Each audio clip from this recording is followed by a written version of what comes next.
Hello दोस्तों, मैं नरोत्तम एक बार फिर से आप सभी का स्टडी विद नरोत्तम गुजर चैनल पर हार्दिक स्वागत अभिनंदन करता हूं। दोस्तों, मैं इस चैनल पर इंग्लिश से संबंधित वीडियोस डालता था।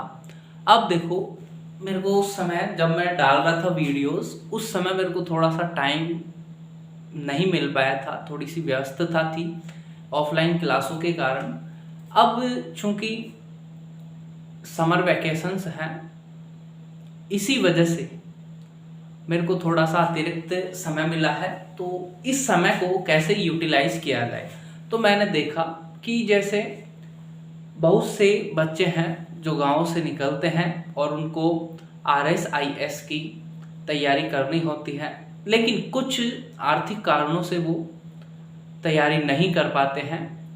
वैसे तो बहुत सारे YouTube चैनलों पर RSIS, UPPC, इन सभी के बारे में बहुत से लेक्चर्स उपलब्ध हैं, लेकिन मैं आपको एक बिल्कुल बेसिक लेवल से हाई लेवल तक ले जाने की थोड़ी कोशिश करूंगा।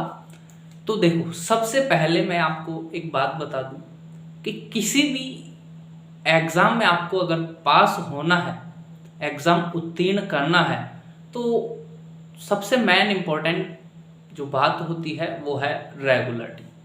अगर देखो, आप अगर रेगुलरिटी नहीं बना पाओगे तो किसी भी एग्ज़ाम की तैयारी कर लो, किसी भी टीचर से पढ़ लो, कहीं से भी पढ़ लो, कितनी महंगी कोचिंग्स में चले जाओ आप, अगर आपके अंदर रेगुलरिटी, पेशेंस, रेगुलरिटी के साथ में क्या होना चाहिए, पेशेंस भी होना चाहिए, और आपकी हार्ड वर्किंग तो होनी ही होनी चाहिए, यानी कि आप मेहनत तो करते ही रहने चाहिए।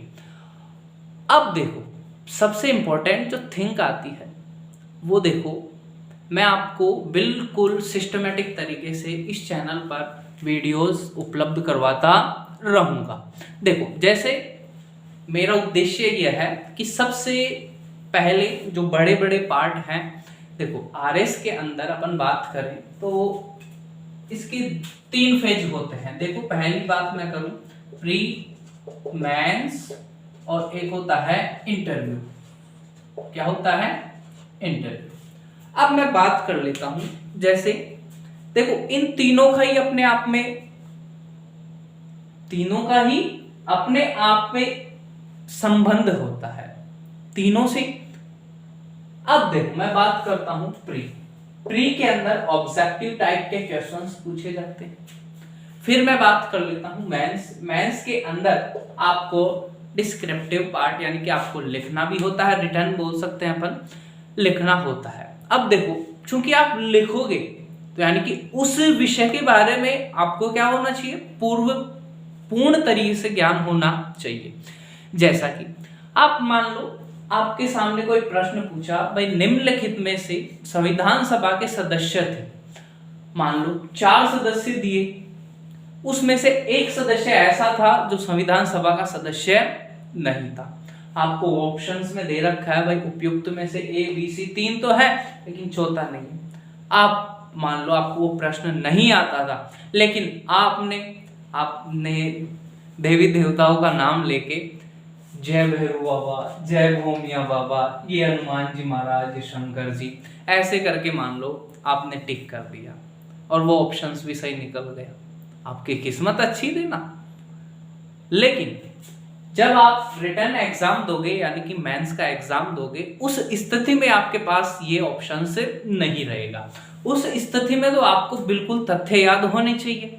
अब वो तथ्य भी बिल्कुल सिस्टमेटिक तरीके से याद होने चाहिए, भाई कौन सा तथ्य, और इसको तथ्य के अंदर भी, जैसे मान लो आपने निबंध तो देखा होगा, निबंध के अंदर अब मान लो जैसे आपके भ्रष्टाचार पे निबंध आ गया, अब ऐसे आता है ना, मेंस के अंदर भी आता है, अपन बात करेंगे आगे, सिलेबस कराएंगे जब, इसके 4 पेपर होते हैं, वो सारी डिटेल में मैं आपको एक अलग से वीडियो बना दूंगा सिलेबस के ऊपर। तो देखो, अगर मान लो भ्रष्टाचार के ऊपर आपको निबंध दे दिया, ऐसे दे दिया, उस स्थिति में आप क्या करोगे, सबसे पहले नियम तो यही बोलता है भाई इसके बारे में पहले परिचय दिया जाए, भ्रष्टाचार क्या है, प्रस्तावना दोगे ना आप, फिर उसके यानी कि इंट्रोडक्शन दोगे, फिर उसके अंदर आप बताओगे भाई भ्रष्टाचार वगैरह क्या है। आप सीधे ही अगर इस निबंध को ऐसे लिखने लग जाओ कि भ्रष्टाचार को खत्म करने के उपाय, तो ये बात जची नहीं ना, ये बात जची नहीं। उस स्थिति में आपका जो आंसर है वो गलत माना जाएगा। इसीलिए मैं आपको एक बात समझाने की कोशिश करता हूं कि अगर आपको कोई आंसर राइटिंग करना है तो आपको उसके तथ्यों के बारे में बिल्कुल सिस्टमेटिक तरीके से और सीक्वेंस में आपको जानकारी उपलब्ध होनी चाहिए। और वो जानकारी बहुत सारे चैनल्स हैं, आप YouTube पर सर्च करिए, बहुत सारे मिल जाएंगे।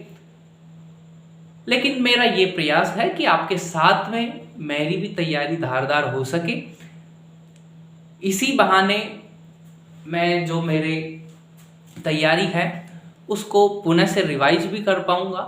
इसी वजह से मैंने ये क्लासेस उपलब्ध करवाने की कोशिश करी है। तो देखो, सबसे पहले अपन बात करेंगे अपनी आज की जो क्लास होने वाली है वो होएगी इंडियन पॉलिटी के ऊपर। किसके ऊपर? इंडियन पॉलिटी के ऊपर। अब देखो, मेरा ये उद्देश्य रहेगा कि मैं जैसे जैसे इंडियन पॉलिटी है उसके पैरेलल में एक विश्व से संबंधित कोई जो अन्य जानकारियां हैं, जो अन्य पेपर है, देखो 17 विषय हैं इसके अंदर, उन 17 विषयों में आपको बहुत सारा टाइम लग जाएगा। वैसे तो मैं हो सकता है 2-2, 3-3 विषय की क्लासेस आपके लिए उपलब्ध करवाता रहूं। अगर आप लोग साथ दोगे तो, रेस्पॉन्स अच्छा दोगे तो। मैं ऐसे नहीं बोल रहा कि मेरे हर वीडियो को लाइक करो, शेयर करो, अच्छा नहीं लगे तो भी करो। देखो, मैं कभी नहीं बोलने वाला। मैं इतनी बात आपको जरूर बता दूंगा कि जो बात अगर आपको अच्छी लगे, अंत के अंदर आप वीडियो का पूरा एनालिसिस करिएगा। उसके बाद में आप देखिएगा कि कितना सही मैटर है, कितना आपको पढ़ाया जा रहा है, कहाँ से क्वेश्चंस पूछे जा रहे हैं और मैंने पढ़ाया क्या है। अगर मैंने पढ़ाया है उससे ही संबंधित रिलेटेड आपके प्रश्न एग्जाम्स में पूछे जाते हैं, तभी आप इस वीडियो को लाइक करना। और वैसे लाइक करने से होता कुछ नहीं है, बस एक टीचर को थोड़ा सा मोटिवेशन मिलता है कि मैंने अच्छा पढ़ाया, इसी वजह से स्टूडेंट्स मेरे वीडियो को लाइक कर रहे हैं। तो देखो, ऐसा कुछ नहीं है। अब मैं एक बात बता रहा था, भाई इंडियन पॉलिटी के साथ में अगर आप थोड़ा थोड़ा एनसीईआरटी को कवर करते हुए चलोगे तो वो आपके लिए भी बेनिफिशियल है और आपकी तैयारी के लिए भी है। अब देखो कैसे, जैसे मान लो आपने 6 की उठाई बुक, 6 की एनसीईआरटी बुक उठाई, उसमें से मान लो जैसे इंडियन पॉलिटी का पार्ट है वो आपने पढ़ना प्रारंभ करा, 5-6 लेसन्स हैं उनको कंप्लीट करो। फिर अपन बात करेंगे, देखो इंडियन पॉलिटी के अंदर तो जैसे अपन बात करते आ रहे हैं, आप भी पढ़ते आ रहे हो, इंडियन पॉलिटी तो इतनी आपके लिए कोई अलग चीज है नहीं। फिर मैं बात करूं, अगर आपको एक विषय और आता है इसके अंदर, इंटरनेशनल रिलेशंस। इंडिया के जो इंटरनेशनल रिलेशंस है वो यानी कि अन्य देशों के साथ भारत के कैसे संबंध है, अन्य देशों के साथ में भारत के कैसे संबंध है, इस पर भी क्वेश्चंस पूछता है। जैसे मान लो अभी बोल दिया भाई भारत के अमेरिका के साथ में संबंध कैसे हैं, क्वेश्चन आ गया आपके डिस्क्रिप्टिव पार्ट में रिटर्न के टाइम, भारत और अमेरिका को संबंधों को, भारत और अमेरिका के संबंधों को और मधुर बनाने के लिए आपके क्या सुझाव हैं। अब देखो, इस स्थिति में आपको पता होना चाहिए कि भारत और अमेरिका के मध्य इनके रिलेशंस की पृष्ठभूमि क्या रही है और वर्तमान में क्या चल रही है, ये बात आपको स्पष्ट रूप से ध्यान होनी चाहिए। तो वो कब पढ़ेंगे अपन? इंटरनेशनल रिलेशंस में। तो मैं आपको एक बात बता देता हूं, अगर आपको भारत के जो अंतर्राष्ट्रीय संबंध है, अन्य देशों के साथ जो रिलेशंस हैं, उनको अच्छी तरह से समझना है, तो मैं आपको इतनी सी राय दे देता हूं और उस राय के अंदर आप अगर चल लिए तो मैं एक बात दावे के साथ कह सकता हूं कि जो इंटरनेशनल रिलेशंस से जितने भी क्वेश्चंस आते हैं उनको आप करने में सफलता प्राप्त करेंगे। तो देखो उसके लिए आपको क्या करना है, मैं एक बात बताता हूं। जैसे ये 12th की पॉलिटिकल साइंस है, पॉलिटिकल साइंस के अंदर जो एनसीईआरटी की है ना, एनसीईआरटी की 2 किताबें हैं 12th के अंदर पॉलिटिकल साइंस के अंदर। एक तो स्वतंत्र भारत में राजनीति, स्वतंत्र भारत में राजनीति, और एक है भारत के विदेशी संबंध, इंटरनेशनल रिलेशंस ऑफ इंडिया। तो जो भारत के अंतरराष्ट्रीय संबंध है वो वाली किताब आपको लेनी है। उसके अंदर और कुछ नहीं करना, आपको 9 चैप्टर दे रखे। कितने चैप्टर दे रखे हैं? 9 चैप्टर दे रखे हैं। फर्स्ट चैप्टर है उसमें शीत युद्ध, शीत युद्ध का दौर, जो कब से कब तक चला था? 1945 से 1991, जिसे आप कोल्ड वॉर भी कह सकते हैं, या बोल सकते हैं बिना हथियारों के लड़ा गया युद्ध, ऐसे भी बोल सकते हैं। वो सारी बातें आपको एनसीईआरटी के अंदर दे रखी है। देखो आपने भी कई लेक्चर्स में जो टॉपर्स होते हैं, देखो आप भी अगर यूपीएससी या आरपीएससी की तैयारी करते हो या और भी कोई स्टेट एग्जाम्स की तैयारी करते हो, तो आप भी सबसे पहले बस कुछ नहीं करना, सबसे पहले देखेंगे अब तो मेरे को आईएएस और आरएएस बनना ही है। सबसे पहले आप यूट्यूब निकालोगे और यूट्यूब पर सर्च करोगे कि आईएएस या आरएएस कैसे बने। फिर सबसे पहले वाले दिन आप टॉपर्स का वीडियो देखोगे, टॉपर्स बोलेंगे एनसीईआरटी किताबें पढ़े। एनसीईआरटी को बार बार पढ़ने से ही हमने सफलता प्राप्त करी है। आप बैठ जाते हैं, मार्केट में जाते हैं घर वालों से पैसे लेकर, उसके बाद में क्या करते हैं, 6ठी से 12वीं तक की एक साथ ही ले आते हैं। अब भाई साहब वो ये इतनी मोटी हो गई, क्योंकि हर क्लास के अंदर मिनिमम 3 किताबें हैं, सॉरी देखो 6 के अंदर भी 3 है, 7th के अंदर भी 3 हो गई, 8th के अंदर भी 4 हो गई। वैसे जैसे जैसे क्लास जाती है 10th तक, 9th और 10th में 5-5 चीज की यूनिटें हैं।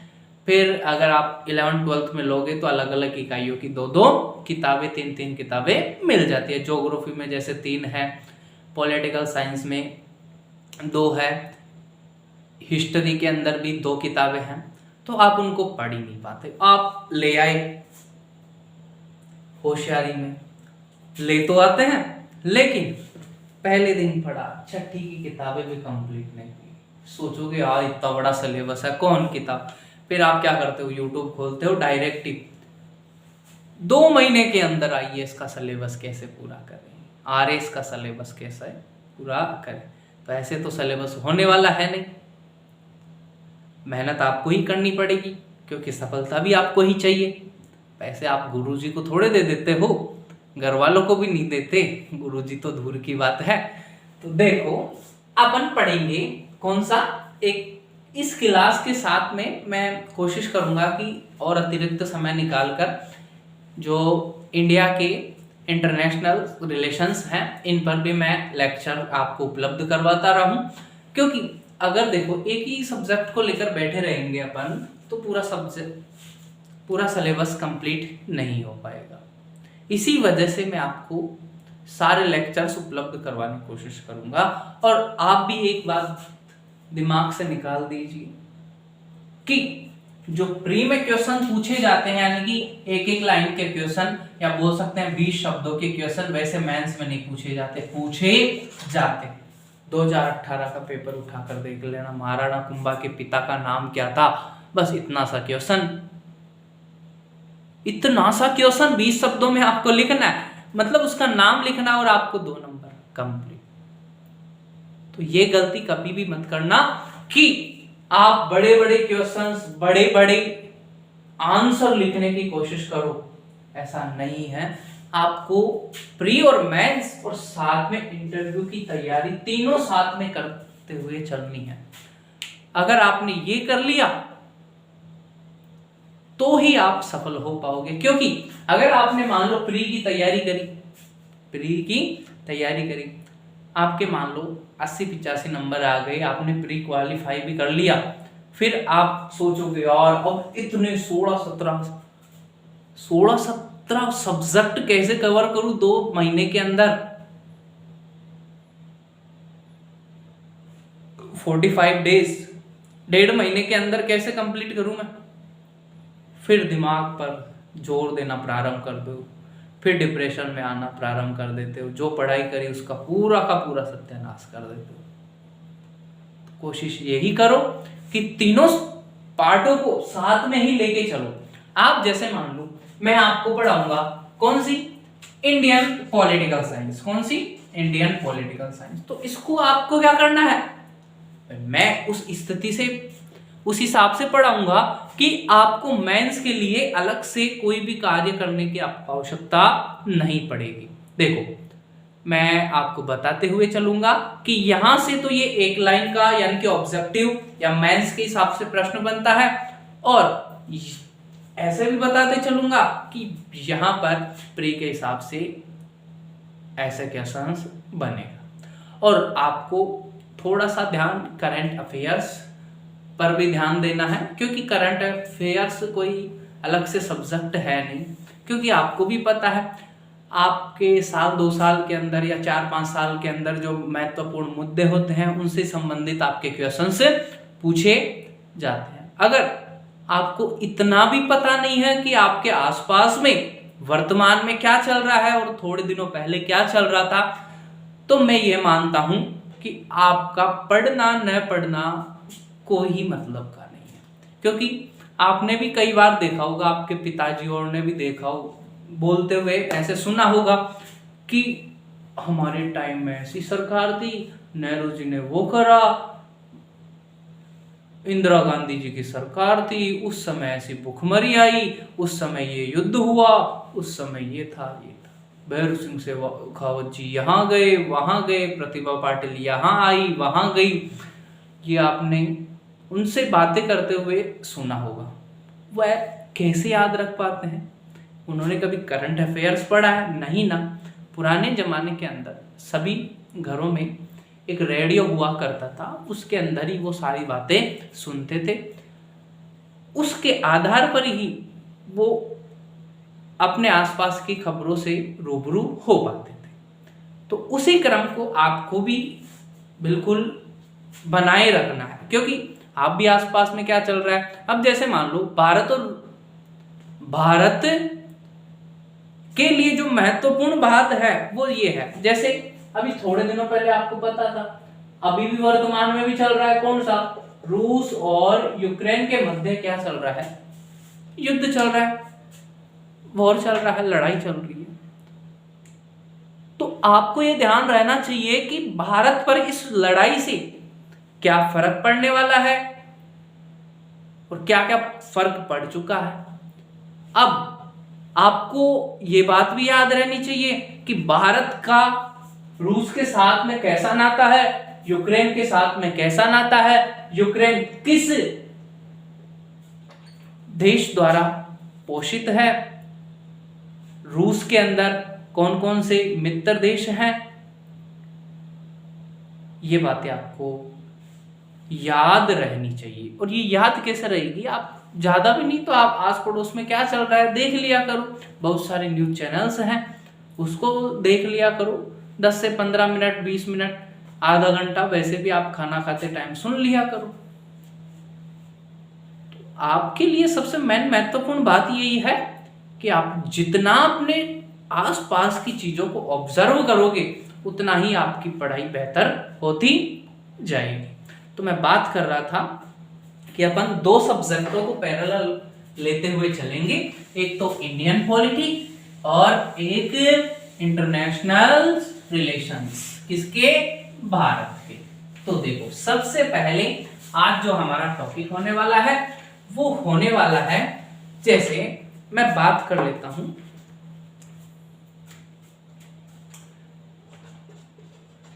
राजतंत्र। क्या बात करेंगे अपन, राजतंत्र के बारे में। देखो मैं आपको पहले भी बता चुका हूं कि मैं संविधान सभा से अपनी जो पॉलिटी है उसकी शुरुआत नहीं करना चाहता, क्योंकि भारतीय संविधान को बनने के लिए भी बहुत सारे ऐसी परिस्थितियां हुई होगी जिसके परिणाम स्वरूप ही क्या बना है, संविधान बना है। उससे पहले मैं बात करूं लोकतांत्रिक व्यवस्था आई, उससे पहले भी कुछ ना कुछ तो हुआ होगा। तो उस पृष्ठभूमि को जानते हुए अपन आगे बढ़ेंगे तो अपने लिए भी फायदा और अपना जो सिलेबस है और अपने एग्जाम्स है उसके लिए भी बहुत बेनिफिशियल। तो देखो, सबसे पहले मैं बात कर लेता हूं राजतंत्र। जैसा कि आप सभी को पता है, राजतंत्र दो शब्दों से मिला है, राज प्लस तंत्र। राज का मतलब यहां पर है शासन, या बोल सकते हैं राजा। राज का मतलब क्या हो गया, राजा। तंत्र का मतलब हो गया शासन, यानी कि जहां पर राजा का शासन हो वो व्यवस्था कैसी हो गई, राजतंत्र। कैसी हो गई, राजतंत्र। अब मैं आपको एक बात बताता हूं कि राजतंत्र व्यवस्था के अंदर क्या होता था कि राजा ही सर्व कुछ होता था। राजा ही क्या होता था, राजा ही सर्वोच्च अधिकारी होता। अब देखो, मैं बात कर लेता हूं, जैसे शासन की जो 3 इकाइयां होती है वो कौन सी होती है, शासन की जो 3 इकाइयां होती है वो कैसे होती है। अब मैं बात करूं, जैसे ये तो हो गई विधायिका,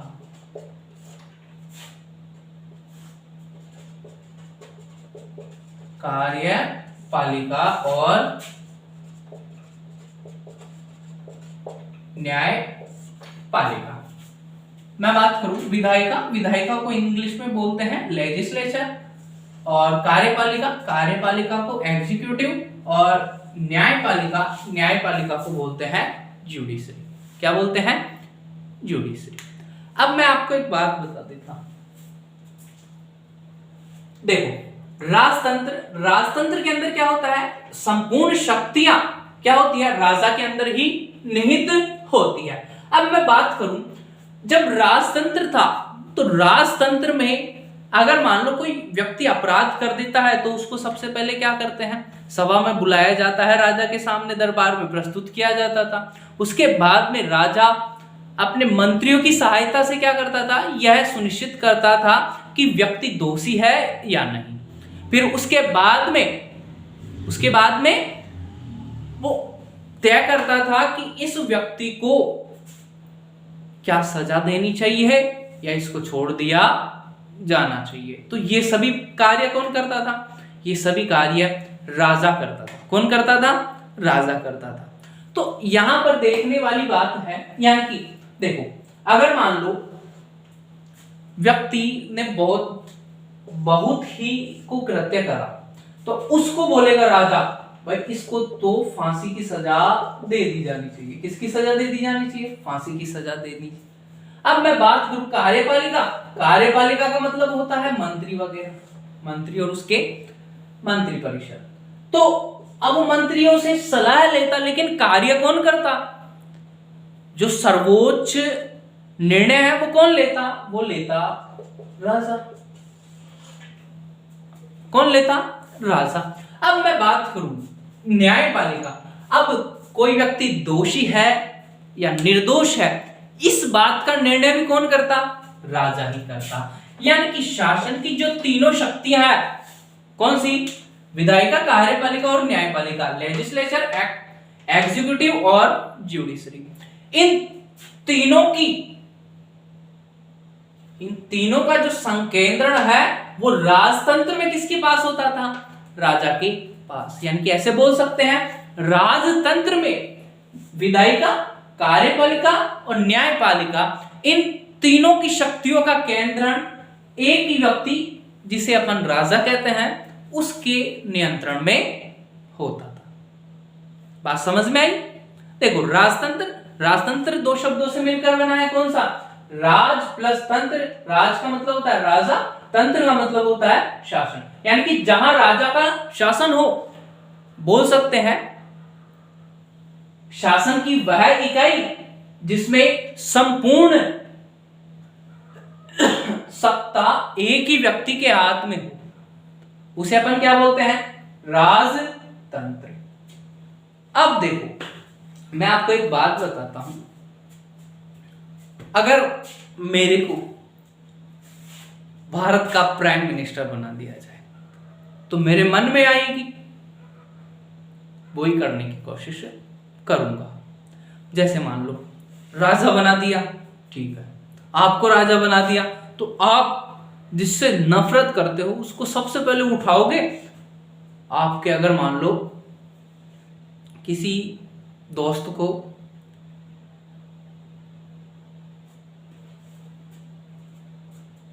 अगर एक व्यक्ति ने पीटा हो, या सबसे अच्छा उदाहरण लो यार, सबसे बेस्ट, यानी कि आपकी कोई महिला मित्र बोल सकते हैं या गर्ल फ्रेंड बोल सकते हैं, है उसके साथ, या ऐसे सोचो उसको किसी ने प्रपोज करने की कोशिश करी तो आप आग बबूला हो जाओगे। अगर आपको राजा बना दिया जाता है तो आप सबसे पहला कार्य क्या करोगे, इसको उठाओ और फांसी की सजा दे दो। इसको उठाओ और फांसी की सजा दे दो।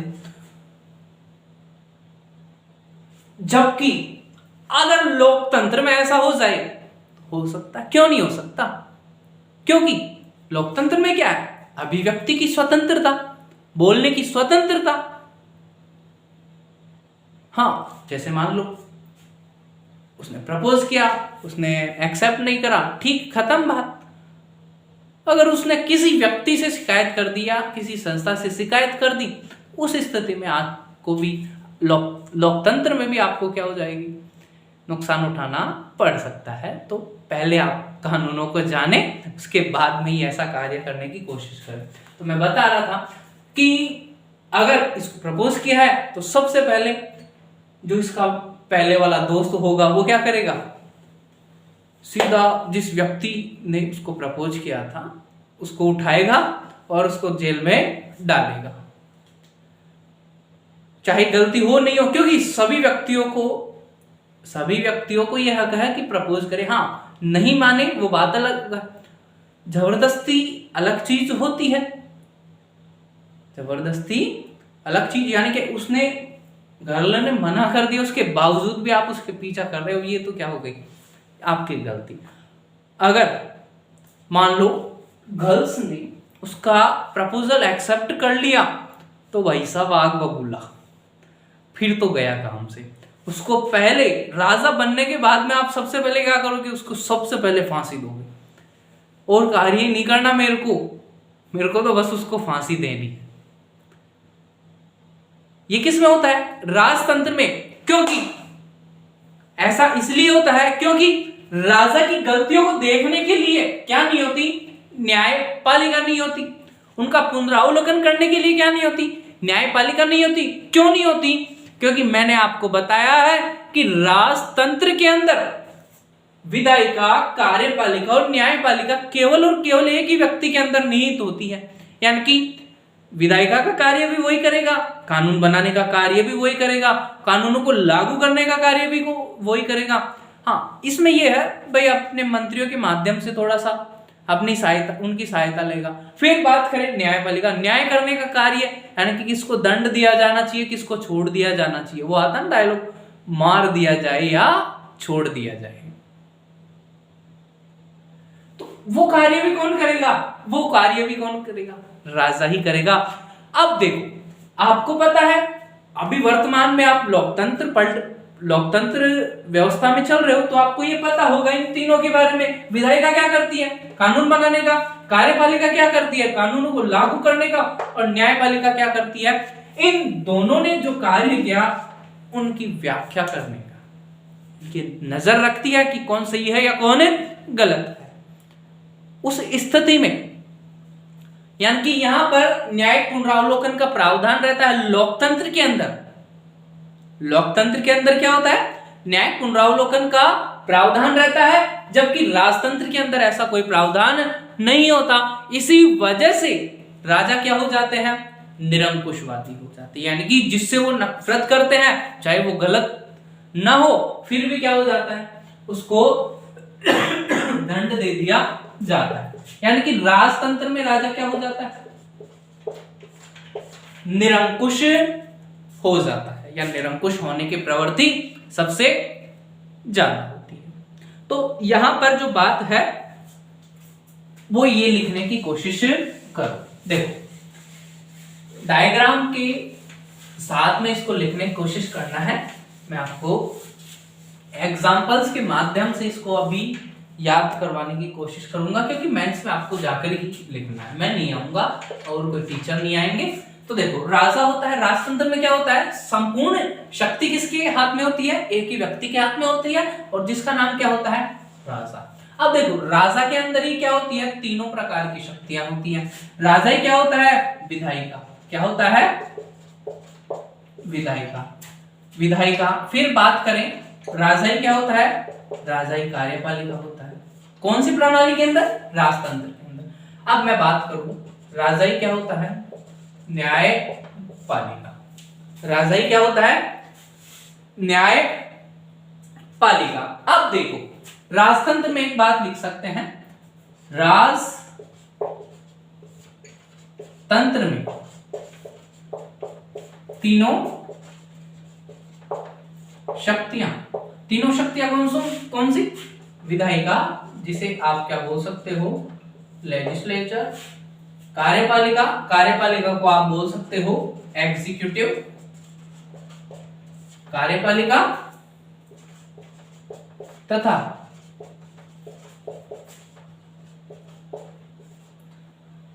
न्यायपालिका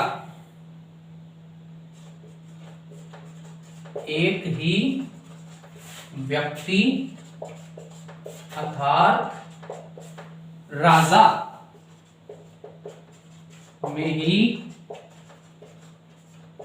निहित होती। विधायिका, कार्यपालिका और न्यायपालिका किसके पार्ट होते हैं, राजा के। राजा के तीनों पार्ट होते हैं, यानी कि राजा में इन तीनों की शक्तियां सम्मिलित हो जाती हैं।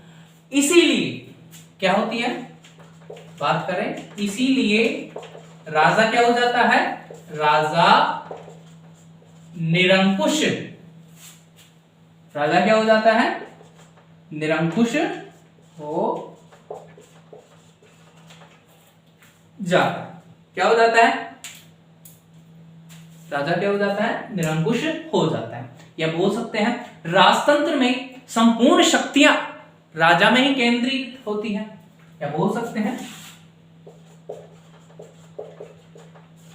राजतंत्र में संपूर्ण शक्तियां, राजतंत्र में संपूर्ण शक्तियां राजा में ही निहित होती। इसीलिए जो आप पढ़ोगे, एक दार्शनिक हुए हैं मोंतेस्क्यू ने शक्ति पृथक्करण का सिद्धांत दिया। मोंतेस्क्यू ने क्या किया है, शक्ति पृथक्करण का सिद्धांत दिया। इस शक्ति पृथक्करण का सिद्धांत क्या है, देखो प्रश्न 1 नंबर का आएगा, प्री के हिसाब से आएगा, तो आपको यही आएगा कि शक्ति पृथक्करण का सिद्धांत किसने दिया, मोंतेस्क्यू ने। फ्रांसीसी दार्शनिक थे, या बोल सकते हैं फ्रांसीसी विचारक थे। कौन, मोंतेस्क्यू। कौन थे, मोंतेस्क्यू। इन्होंने क्या दिया, एक विचार दिया कि शक्तियों का पृथक्करण होना चाहिए। वो क्यों होना चाहिए, क्योंकि ये राजतंत्र के अंदर देख चुके हैं कि जब एक ही व्यक्ति को सभी अधिकार दे दिए जाते हैं तो वो क्या हो जाता है, निरंकुश हो जाता है। इस निरंकुशता से बचने के लिए शक्तियों का विभाजन होना आवश्यक होता है, जैसे भारत में कर रखा है। हाँ, भारत में क्या है, शक्तियों का विभाजन है, लेकिन पूर्ण विभाजन नहीं है। वो भी अपन अगली क्लासों के अंदर देखेंगे। तो आज की क्लास में आपने और मैंने मिलकर इतना सा ध्यान देने की या पढ़ने की या जानने की कोशिश की है कि राजतंत्र क्या होता है। क्या होता है राजतंत्र 2 शब्दों से मिलकर बना है, राज प्लस तंत्र, जिसमें राज का मतलब क्या होता है, राजा, तंत्र का मतलब क्या होता है, शासन। अब राजतंत्र शासन की एक ऐसी पद्धति है जिसके अंदर संपूर्ण शक्ति किसके अंदर निहित होती है? राजा के अंदर, या एक ही व्यक्ति जिसे राजा कहते हैं के अंदर निहित होती है। अब संपूर्ण शक्तियां यानी कि शक्तियों को अपने यहां पर कितने भागों में बांटा गया? 3 में, विधायिका, कार्यपालिका और न्यायपालिका। विधायिका, कार्यपालिका और न्यायपालिका। विधायिका क्या कार्य करती है? कानून बनाने का, यानी कि लेजिस्लेचर। कार्यपालिका एग्जीक्यूटिव, यानी कि कानूनों को लागू करने वाली। फिर अपन बात कर लेते हैं न्यायपालिका, जुडिशरी, यानी कि कानूनों की जांच परख करने वाली, जिसे अपन क्या बोलते हैं? न्यायपालिका। तो ये सभी शक्तियां राजतंत्र के अंदर किस में निहित होती है? राजा के अंदर ही निहित होती है। फिर अपन बात करें भाई राजतंत्र में, ये बात तो अपन पहले देख ही चुके हैं भाई, संपूर्ण शक्तियां किसके अंदर होती है? एक ही व्यक्ति के अंदर निहित होती है, अर्थात राजा के अंदर होती है। इसलिए राजा क्या होता है? निरंकुश हो जाता है। इसलिए राजा क्या हो जाता है? निरंकुश हो जाता है। फिर अपन ने चर्चा करी कि मोंटेस्क्यू एक फ्रांसीसी विचारक थे, उन्होंने यह सिद्धांत, कौन सा सिद्धांत दिया? शक्ति पृथक्करण का। देखो इस बात को अपन कल अच्छे तरह से, नेक्स्ट क्लास है उसके अंदर बिल्कुल अच्छे तरीके से करने की कोशिश करेंगे। शक्ति पृथक्करण का सिद्धांत किसने दिया? मोंटेस्क्यू ने दिया। इस सिद्धांत के अकॉर्डिंग क्या है भाई? उन्होंने कहा कि ऐसी राजतंत्र जैसी स्थिति पैदा ना हो, यानी कि एक ही व्यक्ति संपूर्ण शक्तियों को लेकर निरंकुशवादी हो जाता है, ऐसी स्थिति पैदा ना हो। इसीलिए उन्होंने क्या करा? शक्ति के पृथक्करण का सिद्धांत दिया। शक्ति पृथक्करण का सिद्धांत दिया। किसने दिया? मोंटेस्क्यू ने। उसके अनुसार उसने कितनी शक्तियों के बारे में बांटा? 3, कार्यपालिका, विधायिका और न्यायपालिका। मैं आशा करता हूं कि मेरे पढ़ाने का तरीका आपको थोड़ा बहुत पसंद आया होगा। ज्यादा तो अच्छा नहीं पढ़ा था, मैं खुद की पढ़ाई कभी नहीं करता। आप ही डिसाइड करना वीडियो देखने के पश्चात मैंने किस लेवल से पढ़ाया, कितना आपको समझ में आया, क्या बोर्ड पर लिखी बात आपको याद हो गई है? अगर याद हो गई है मतलब समझ में आया मतलब मैंने अच्छा पढ़ाया मतलब आप लाइक और शेयर वीडियो को जरूर से जरूर करोगे। तो बने रहिए। नेक्स्ट वीडियो तक। इसी के साथ में मैं आपको गुड नाइट बोलता हूं, क्योंकि ये वीडियो मैं रात के 2 बजे शूट कर रहा हूं, तो उसी को ध्यान में रखते हुए मेहनत आपको भी करनी है, मेरे को भी करनी है, कभी भी करो। तो यही बात है। आप देखो, मैं जितने भी चीजें लिखाऊंगा उन चीजों को आपको एक बुक के अंदर, नोट्स की कॉपी के अंदर आपको उनको उतार लेना है और रोजाना रिवीजन करना है। इसका सबसे बेस्ट तरीका मैं आपको बताने वाला हूं। क्या है?